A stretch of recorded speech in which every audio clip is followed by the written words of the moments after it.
Let's talk about Jurassic World. I had zero expectations walking into this movie. We all know the train wreck of Jurassic Park 3, and as I get older I find fewer and fewer people who believe The Lost World still holds up. Most people, including myself, believe that the first one is still the best science fiction movie, or one of the best science fiction movies ever. So does the newest installment hold up? Yes, actually. Not perfectly, but yeah, it's pretty good. While the bad moments are really painful, the good moments really outshine the bad ones. I'm well aware that people have become tired of the gritty reboots, the reimagining of our favorite series, but I always believed that if any series could benefit from a gritty reboot, it would be Jurassic Park. Jurassic World is unfortunately not a gritty reboot, and pretty far from it. In some ways, the tone is actually a lot lighter than the first film. I was a little bit disappointed in this. I understand that it's becoming kind of a cliche, and I can see why the filmmakers wanted to steer away from that, but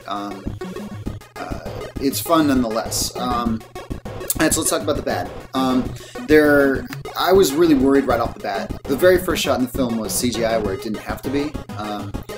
It was essentially a retread of the original film where they had an egg, and the egg is hatching, and in the first film it was all animatronics. It was tiny little raptors, and they had slime all over them, and it looked really realistic. And in comparison, ironically, the new one looks a lot less realistic. It's kind of a common theme in movies now. Everybody has the same complaint about every movie. Oh, it's so much CGI, it's so much CGI. And this one, it really isn't any different. There's a huge amount of CGI, and it's spread really thinly. Most of it looks really good, but there are some shots in it that you can't take seriously.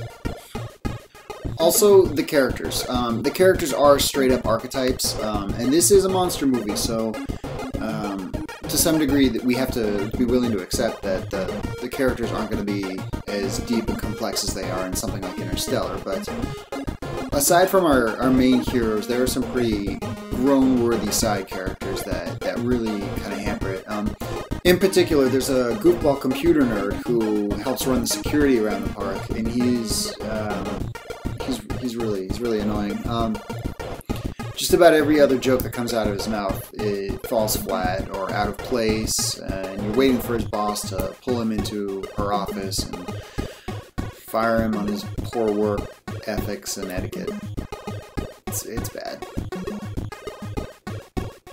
Helps run the security around the park, and he's really annoying. Just about every other joke that comes out of his mouth, it falls flat or out of place, and you're waiting for his boss to pull him into her office and fire him on his poor work ethics and etiquette. It's bad. Alright, so let's talk about the good. The film has a lot of moments of nostalgia. There's a lot of little hints and nods to the original film. It takes place on Isla Nublar, where we get to see the original park compound, the original and now iconic park jeeps. However, it's never overplayed. While it pays homage to the 1993 film, it does so sparingly, making it clear that this is its own story with its own atmosphere.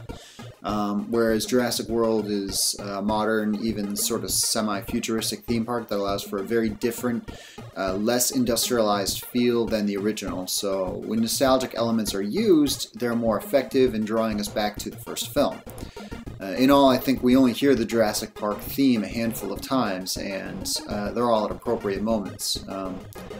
Compare this to Jurassic Park 3, where they play the theme over every moment, and it loses all emotional impact. So very, very, very good fan service. So the suspense. While the Jurassic Park franchise is mostly a series of action movies, there are a lot of really great suspenseful scenes in this film, especially since the new Indominus Rex can sniff and fit its snout face thing into a lot of little tight corners and areas.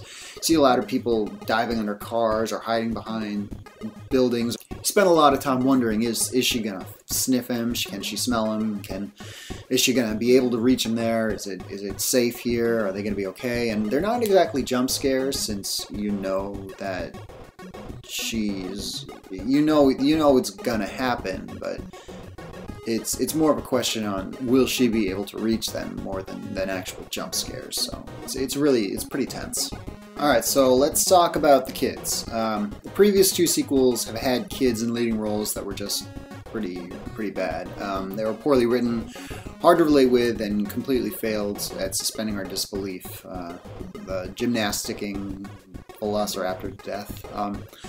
Unfortunately, the two child leads in Jurassic World retain some of these qualities, including a daring escape off a dinosaur that culminates in a jump off a waterfall, only to land and laugh about it later. We damn well know that they, along with Lex and Tim, would spend the next 30 years in therapy for PTSD. That said, however, a conscious effort was made to portray them as more helpless and struggling. There's one scene in particular where the kids are in a vehicle and they're driving away from a raptor that's chasing them, and in order to fend it off, they have to ready a stun weapon, and instead of picking it up and zapping, they both end up arguing about how to turn it on for a good few seconds. And that's realistic. That's probably what kids would do, siblings would do in that situation. So I thought it was kind of fun. All right, so spoiler warning. We're going to talk about the elephant in the room now. We're going to talk about the Indominus Rex. So I went into this movie rejecting the idea of the premise. I felt like this was going to be a retread of Jurassic Park 3's Spinosaurus, and while it was kind of that, I actually, once I started getting into it, I was surprised to find how invested I was in this new dinosaur and its abilities and its super dinosaur strength. That said, the big problem here is that there was a sense that it somewhat replaced the T-Rex. Whenever the script demanded for a huge, large dinosaur, they always went for the new Indominus Rex. Jurassic Park 3 kind of learned the hard way that the T-Rex isn't a plot device, but it's a mascot to the series. It is in itself a defining feature of Jurassic Park, and one that fans remember as an icon.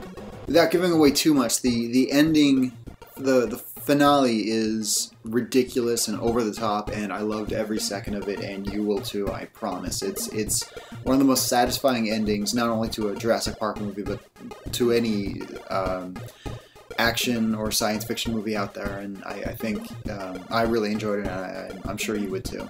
So is Jurassic World worth watching? Yes, absolutely. I would say it's not the gritty reboot that I was hoping for, but I was surprised to find how gripped I was in the action about halfway through. It's far deeper and more effective than the previous two installments of the series, and it's faithful, if somewhat flawed, follow-up to the 1993 classic. I enjoyed it. Go see it. It's the perfect summer film. This has been Super Roach Brothers. See you next time.